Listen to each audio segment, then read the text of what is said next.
akụkọ ụwa na njikọta mgbasa ozi ABS. N'aka ụwa nke abalị tata, nwunye gọvanọ anyị Dr. Soludo akpọgo oku ka egosi ịhụnanya nyere ndị ụwa na-atụ n'ọnụ. Gọvanọ Soludo abụrụgo onye nyere ukpe ekele maka ịfụ maka ọdịmma nke ndị lagoro ezumike nka na Anambra. National Assembly enyego ntụziaka maka ego dị $229 maka amụma ego ọlụ ndị FCT, pesentị 76 n'ime ya agaraga ọlụ a na-atụ anya ka alụọ.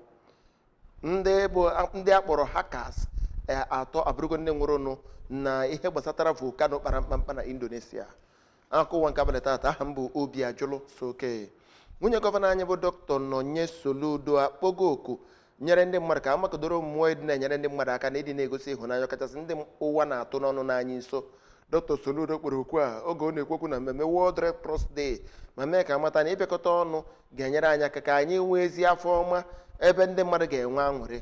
Ọ kọwara ụbọchị dị etu a dịka ga-eji emerube mmemme nkata obi, igosi afọ ọma na igosi obi ebere na ịgbara ụmụ nwoke na ụmụ nwaanyị odibo na Nigeria Red Cross Society ya na Global International Red Cross nakwazi Red Crescent Movement. O kwupụtara aja ha niile ha na-achụ iweta nchekwube nyere ndị mmadụ n'oge katakata. O mere ka amata n'oge dị otu a bụ oge eji echetara ndị mmadụ ịdị na-egosi mmadụ ibe ha afọ ọma dịka ụzọ esi agwọ na iweta ịdịkọ n'otu, iweta ezi ahụike, ịgbata ọsọ enyemaka n'ụdị pụrụ nnukwu iche. Red Cross na-aga n'iru kwudosie ike maka ịdị na-egosi afọ ọma ndị dị na-agbara mmadụ odibo. Anambra State Insurance Agency Ashia amalitego agba nke abụọ nke ndebanye aha maka atụmatụ akpọrọ Global Fund Enrollment na kansụl 21 enwere na steeti. Ebumnobi ya bụrụ ịgbasapụkwu ịhụ na amụma ahụike dị ọkachasị n'ebe ndị mmadụ nọ ndị bụ nje HIV na ọrịa ụkwara nta. Iji wee kwalite nke a na-eme ka amata na ndị rugoro ogo bụ ndị ga-edebanye aha nwere akara njirimara National Identification Number ma nwere ụgwọ ọbụla ha ga-akwụ n'atụmatụ a. A na-eme ka amata na otu o si gbatakwuru ugbu a na atụmatụ anụnwa dị mkpa ka e were ya wee gwọọ ya gboro ndị nọ na ngalaba anụnwa nsogbu. Executive Secretary Chief Executive Officer Ashia bụ Dr. Ezeka Augustine Oweme gụpụtara mkpa ọ dị ma kọwaa mgbata ọsọ enyemaka dịka ụzọ dị mma a ga-esi wee na-akwalite amụma ahụike. Accountant General Anambra State Maazị Juake na-achọ ịtụgo Gọvanọ Chukwuma Soludo maka ịhụ maka ọdịmma nke ndị lagoro ezumike nka na ndị na-alụ ọrụ site ikpochapụ ego dị $22 eji na gratuity ndị lagoro ezumike nka nyere ndị chibugoro mbụ. N'okwu ọ gwara ndị akụkọ n'Awka, Maazị Achọ mere ka amatara kamgbe Gọvanọ Chukwuma Soludo batara n'ọkwa ọchịchị na ọ na-ahụ maka ọdịmma na ịkwụ ụgwọ ọnwa ndị ọrụ oyibo na ihe ndị gbasatara ndị lagoro ezumike nka n'okpuru ọchịchị ya. O mere ka amatara ndị na-alụ ọrụ oyibo bụ ndị na-eketakarị oke na gọọmenti steeti a, ọkachasị ndị dị ime na-eje amụ nwa na-eje atineta n'efu na steeti nakwasị amụma mmụta bụkwa n'efu nke ụmụaka na-enwere aṅụrị ya mana praịmarị mana sekọndịrị na Anambra steeti. Maazị Achọ gwara ndị na-alụ ọrụ na steeti a ka a gosi afọ ọma na Gọvanọ Chukwuma Soludo n'ihe ọ na-eme dị ha mma site n'ịdị na-adị uchu n'ọlụ na-apụta na-alụ ọrụ ụbọchị Monde maka na ewetago ịnọ n'ụlọ ụbọchị Monde n'isi njedebe. Ka anyị gbaa aka afịa, anyị na-alọghachi. The leader. When it comes to casino, BetNiger has consistently delivered amazing gaming experiences to all Nigerians. BetNiger has delivered innovative services, world-class gameplay, and unforgettable wins. Woo-hoo! Spin big and win bigger the Niger way with BetNiger. National Assembly ụnyaahụ guzobere usoro iwu akpọrọ Statutory Appropriation Bill 2026 maka FCT inye ntụziaka maka ego dị $225 maka mmepe na ọchịchị nke isi obodo ala anya bụ Naijiria bụ Abuja. Ya bụ ntụziaka anụ bụ nke pụtara ihe dịka elebanye anya n'akwụkwọ ewetara na ụlọ ọgbakọ Senate na ụlọ ọgbakọ nnọchiteanya nke etinyere ndị otu kọmitii ahụ maka FCT na ka awụrụ ọgbakọ. Onye wetara ya bụ Vice Chairman Senate Committee on FCT Austin Akobundo na-anọchite anya Abia Central n'aha Committee Chairman Ibrahim Bumai na-anọchite anya Yobe South. N'ikwu okwu banyere nke a, Akobundo kwuru na ndị otu kọmitii a jikọtara aka ọnụ wee kwuo ka ewepụta ego dị $225 maka FCT na amụma ego ọrụ ha maka afọ 2026 iji wee hụ na ọrụ na-aga nke ọma. Ha kasị mmadụ atọ abụrụgo ndị nwụrụ na volkano kpara mkpamkpa na Indonesia n'ụtụtụ. A na-eme ka amata na ndị na-azọpụta ndị mmadụ achọpụtago ndị lara ya bụ iche mana ụfọdụ bụ ndị a na-achọ a na-eme ka amata na esi n'ugwu wee na-ekpopụta ozu mana na-achọgasị ozu ndị mmadụ.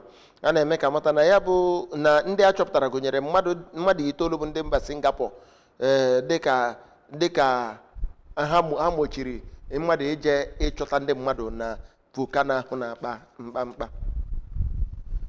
Nigeria Football Federation emego ka amata nhọpụta họpụtara Abdul maka ịba na Uwejemore dịka ndị jọkwa head coach ụmụ nwoke asọmpi ụmụ nwoke under 20 na ndị gbaragodo afọ 17 under 17. ma kaba na Uwejemore bụ ndị a na-ekwu ka ha hazigharịa ọnọdụ n'ihe gbasatara egwuregwu bọọlụ ndị na-etolite. Executive Committee Nigeria Football Federation emego ka amata na atụrụ ala nyere ndị Technical Development Committee maka nhọpụta họpụtara mmadụ abụọ ndị a maka na ha mara ihe ekwe na-akọ ịchịkọba ụmụaka na-etolite n'ihe gbasatara egwuregwu bọọlụ. Ọ bụ nnọọ nnukwu ihe mere n'ihe ntụgharị uche na Ezike Nwafọ na Imo Steeti dịka ọtụtụ ndị mmadụ ma ndị ụkọchukwu ma ndị eze ọdịnala bịara ịkwanyere Ezinne Salome Akụagụ Ọhalete ugwu bụ onye gbara 100 afọ na abụọ wee rapụ ụwa a. Mmemme akwamozu achịkọbara ụka oke limoso na St. Teresa's Catholic Parish ụmụ ohiri osu na kansụl isi ala mba anọ n'Imo Steeti gosiri nnọọ inwe ntụgharị uche. Ifeanyi Nwankwọ pụtara anyị akụkọ.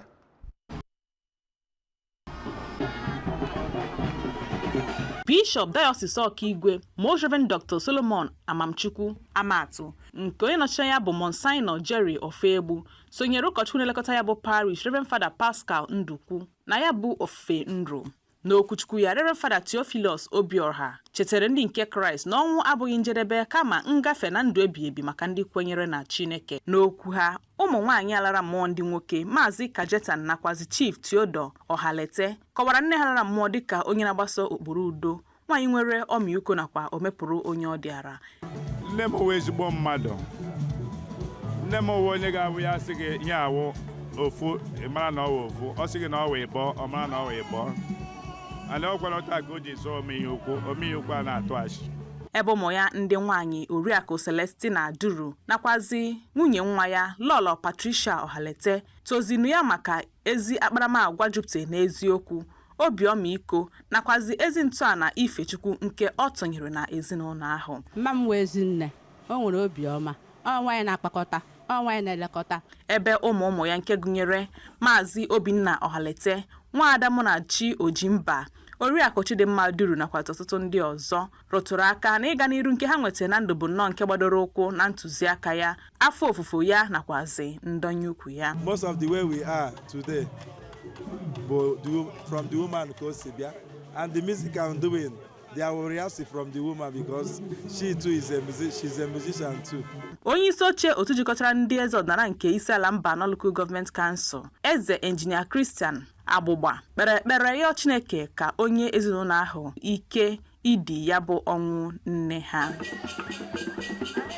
Site n'isi ala mba anọ Ifeanyi Nwankwọ n'akụkọ ụwa ABS. Sonyere anyị n'akụkọ ụwa na mmemme ndị ọzọ anyị eme na ABS webụsaịtị anyị www.absradiotv.com, YouTube channel anyị ABS Radio Television, afele mba ụwa anyị ABS Radio Television, Facebook ABS Radio TV, Instagram. Nwunye gọvanọ anyị Dr. Nonye Soludo akpọgo oku ka anyị gosi ndị ụwa na-atụ n'ọnụ ịhụnanya. Gọvanọ Soludo abụrụgo na-enye okpe ekele maka ịfụ maka ọdịmma nke ndị lagoro ezumike nka na Anambra. National Assembly enyego ntụziaka maka iwepụta ego maka amụma ego ọlụ FCT. Haikas mmadụ atọ abụrụgo ndị nwụrụ na amụma volkano kpara mkpamkpa na Indonesia. Njide Kokoye na ndị otu ọla chịkọbara aka ụwa. Obi ajụrụ so oke na-asị gị larụ jụụ ka chi bọọ.